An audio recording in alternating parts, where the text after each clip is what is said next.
Bonjour à tous, je suis Loïc Duquinicou, je travaille je travaille au service énergie-climat-air de la région PACA. Je suis chargé de mission dans ce service. Je vais vous présenter une action qu'on mène depuis 2007 à la région, dans le cadre de la démarche Action globale innovante pour la région, AGIR, donc qui est un appel à projet pour faire émerger des exploitations et des coopératives agricoles exemplaires en région PACA.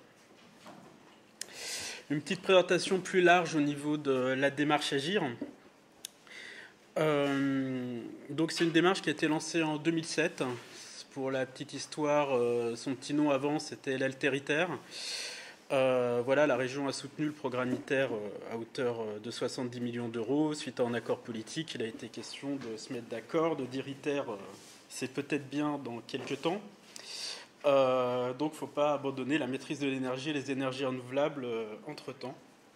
Et donc ça a été un programme de soutien à ce genre d'initiative sur 2007-2010 qui a été relancé en 2014, de 2010 à 2014.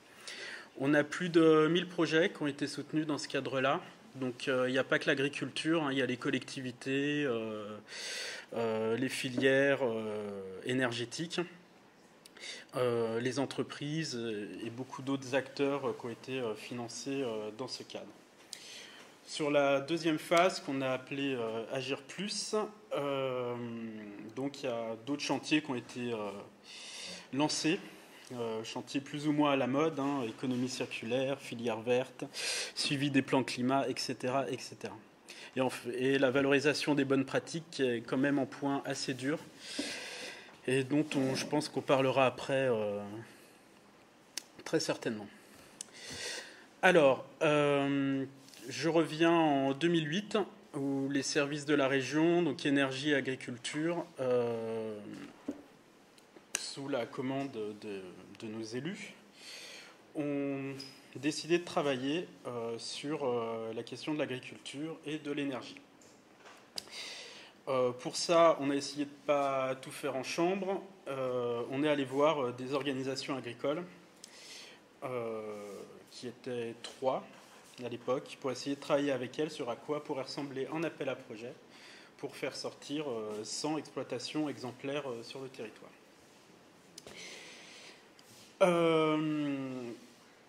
Donc l'appel à projet a été rédigé, l'idée étant d'aborder la thématique énergie, mais aussi tout ce qu'il y a autour, au niveau environnement, énergie renouvelable, déchets, et aussi bien évidemment, comme on l'a dit avant, tout l'aspect socio-économique où il n'est pas question de lancer un agriculteur sur un projet pharaonique et qui se prenne le mur juste après.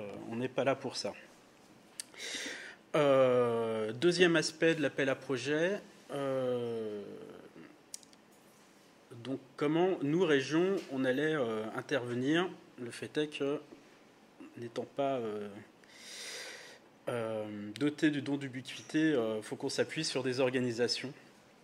Et donc on a fait un appel à candidature au niveau des organisations professionnelles agricoles pour qu'elles s'engagent dans le programme en tant que tête de réseau et accompagnent les projets du début jusqu'à la fin, voire après la fin aussi. Je reviendrai là-dessus après. Et donc, en soutien à l'investissement pour les agriculteurs et les coopératives. Alors, le processus de l'appel à projet. Donc, les têtes de réseau se déclarent candidates, nous soumettent en plan d'action, un programme d'accompagnement, le nombre d'agriculteurs qu'elles pensent pouvoir accompagner, avec bien évidemment des critères qu'on a mis, notamment en termes de spec, donc qu'elles s'engagent à accompagner les agriculteurs du diagnostic jusqu'au suivi des plans d'action, et aussi sur tout ce qui est communication, valorisation de leurs projets. Donc les agriculteurs appellent les têtes de réseau. Donc là, c'est la première prise de contact, où le technicien tête de réseau donc vient sur place et regarde si c'est pertinent, s'il est possible de commencer ce genre de projet chez l'agriculteur. On passe ensuite au diagnostic, Donc là, en 2008, c'était pour la plupart du planète et du dialecte. On a évolué après sur 2010 sur du diater. Donc suite à ce diagnostic, une période d'élaboration du plan d'action où la tête de réseau et l'agriculteur planchent ensemble pour monter un plan d'action qui correspondent à ce qui a été ressorti du diagnostic. Donc il faut que ce soit en cohérence. Le diagnostic fait ressortir des grands postes de consommation. Dans la mesure du possible, autant taper là-dessus pour être le plus efficace.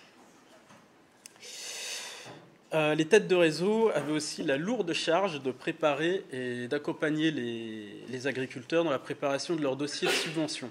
Donc ça veut dire aussi non seulement tout le côté administratif, mais aller chercher les devis, trouver les prestataires locaux de préférence, voilà, et nous déposer en dossier de subvention pour que nous, services, avec notre assistance à maîtrise d'ouvrage qui était Solagro, qu'on puisse évaluer ces dossiers.